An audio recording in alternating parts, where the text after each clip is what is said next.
Alright, here I am in front of my Yamaha R3 and I wanted to make a video because last night I was riding and this bike, after I shut it down and parked for a few, came back to start it. It wouldn't start. I thought dead battery, but the dash would come up when I first started it. I'll show you that here in a second. And yes, I've got some extra wires added here temporarily because of something I was doing, but I don't know if this is going to come up. But as you can see, let me put this right here where hopefully you can, I hope that's, I don't know if that's going to be good enough in view. Let me adjust you guys up and get you guys a little closer here. Sorry, this camera is very terrible. Need a better stand. All right, so here's what I'm going to do. Put you right there. Hopefully that's staying where you can see it. Volts DC, it's the slash. Volts AC is the upper. I'll be using both of these in a minute to show you some testing on this, but hopefully the volts come in, you can see them. I'm going to test it. I got 13.1 volts, right? Here's the problem. So even though I've got 13 volts currently on this, if I turn on the bike, this is not, everything's taking really long to come up, and when I click it, you just heard that click. That's the starter relay. I'm going to shut it off again. I'm going to come back here, hold you over the top. This is your starter relay. I can't even get it to pop. There it is. What happens is after I do it, that's just staying white. Hard to see in the sun. Now it reset. This is waiting to reset. It still hasn't reset. You'll hear a little click when it does, and then click. Nothing. So to test that, to test your starter relay and see if you got power, you're going to go from the negative here on your battery. I'm going to put you guys back in the stand so you can see better what I'm doing. Give me 1 second. I'm going to go through how to test things like your stator, your I just showed you how to test your battery. This is your starter relay. There is a spare fuse. It'll be underneath here. I'm going to take it apart, give you a quick shot. And again, I hope this information is just helpful to somebody. Again, I'm not here for, you know, any specific reason other than that being helpful. You're positive, you're negative. Your relay works within here. All power bypasses, goes on, does its thing. Okay, so there is a spare fuse and all of that. It's in the holder right back here. I'll put this back down in the holder. I'm going to fold all this stuff back and up and out of the way so everyone can kind of hopefully see what I'm doing. It's still not a perfect way of doing this for video purposes, but I'm going to do it in hopes that you can see what I'm doing. There you go. You hear the fuel pump coming on. Everything's doing its thing. Again, my voltage is currently 12.6, so you'd think good battery. I don't know if I'm in view with that voltage. I hope so. Right there. Okay, yep, you can see it. I'm going to go negative here with one of these, and I'm going to get that stuffed in and ready to go. I'm going to take the other one. I'm going to put it on this one here, the positive power lead into the regulator. So what I'm going to be testing is to see what my voltage drop is here, and when I go to hit my starter button, you can see it drops all the way to 5-6 volts. That's not nearly enough to start the bike. So that could potentially be a bad relay. But to eliminate that problem, you can either do another battery. You can load test your battery, which I don't have a load tester for a motorcycle battery. But what I've done is took a secondary battery. You could disconnect this battery here and find out. But this bike is starting with this battery. I can disconnect the factory battery and it will start. Everything's working. So what I'm going to show you is how to now test your stator to make sure your stator is functioning. And I'll cover the starter real quick. I won't do the full test for you, but this is how you're going to test your voltage regulator. So again, volts AC, because this is an AC output. for the stator. It is not DC, it is AC. It gets converted through the, let me see if I get it right, the rectifier. Sorry, I used the right terminology. I don't want to give bad information. I still may give something that's incorrect because I may misspeak. So on the Yamaha R3, your stator is right here by my foot. Sorry, yes, and I'm in my slippers here, just making this video. So you would trace that all the way up. Well, I've already done that for you, and I'm going to tell you right now, it is the one right here with the 3 white wires. I'll zoom in on that right here, take you guys out. I'm going to bring you right down here. 3 white wires, going to look like that. On the inside, the outside, you're going to take this one out. Your other ones are completely different. Now this information will go across most Yamaha newer ones, even some of the olders. And, you know, like Honda and stuff will use a similar setup. So I'm going to zoom back out so you can see my volts, AC, right there. What you're going to do is start this bike and you're going to jump. I'm going to show you what you're going to do here. I'm going to lower you down real quick.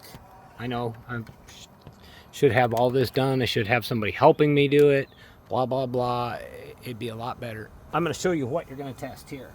So you're going to put the tester on AC between here and here, and you're going to test it. And you're going to be looking for, on this at an idle, you're going to be looking at about anywhere between 20 and 25 volts at an idle. Then you're going to test these two between there. You can also run this up to about 4 to 5,000 RPMs. You should get about 60 to 70 volts out of all of these. So you need to test these two, and these two. So you need to be testing all the way around to make sure you've got 60 out of all 3 of them. So what I'm going to do now is currently show you what I got, and hopefully get you guys to where you can see what I'm doing. Trying to keep that where you guys can see what's going on. I'm going to start this bike. I'm going to put it there. I'm in neutral. I'm going to start it. Okay. First one I'm going to test right there, and you're going to watch my volts. And I have 19-ish at an idle right now. If I bring this up to, I got 56.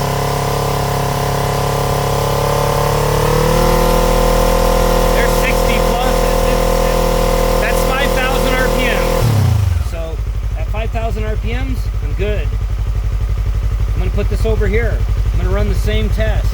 Again, I'm 19-ish, right around to 20 volts. Pretty close. It depends on how tight I get these.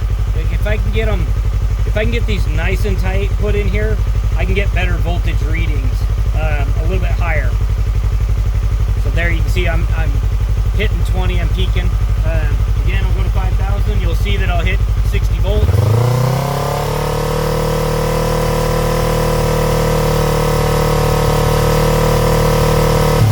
Means that's good. Okay, now I'm going to do between these last 2 right here. I'm going to put it in one here and one here.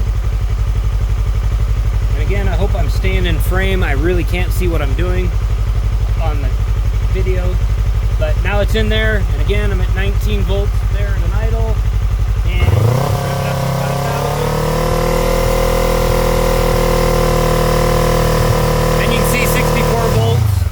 so that puts me in the good range of what's good for accurately testing this. I don't want to run it too long because it's currently not charging it. It's using every light, everything. Once I plug it in, there we go. This bike is good to go.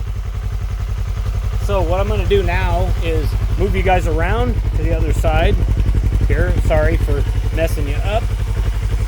I may have to do this by hand. I'll show you how and where to do a starter as well while we're at it, in case you've got a starter issue. And again, if I were to test this now between the battery and the, and I might do that here in a second, but I'm going to show you what you need to, sorry, grabbing the right tool so I can get over here and show you guys what you need to look for, what you're needing to test.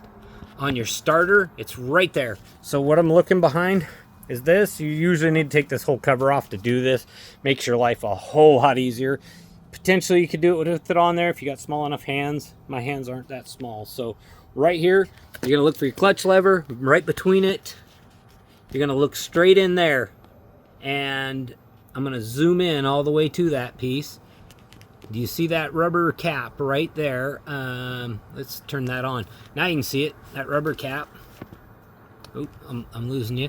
That one, I'm gonna reach in with my pick and point right at it. Sorry. You're gonna reach in all the way to right here. You're gonna lift this cap that my pick is pointing on right here. You're gonna lift that guy up. You're gonna stick your positive terminal right there. And negative is gonna go to your battery negative terminal. And you're gonna watch your voltage when you hit the starting button. If that drops really low, but you've got good voltage everywhere else, you'll know that your starter has an issue.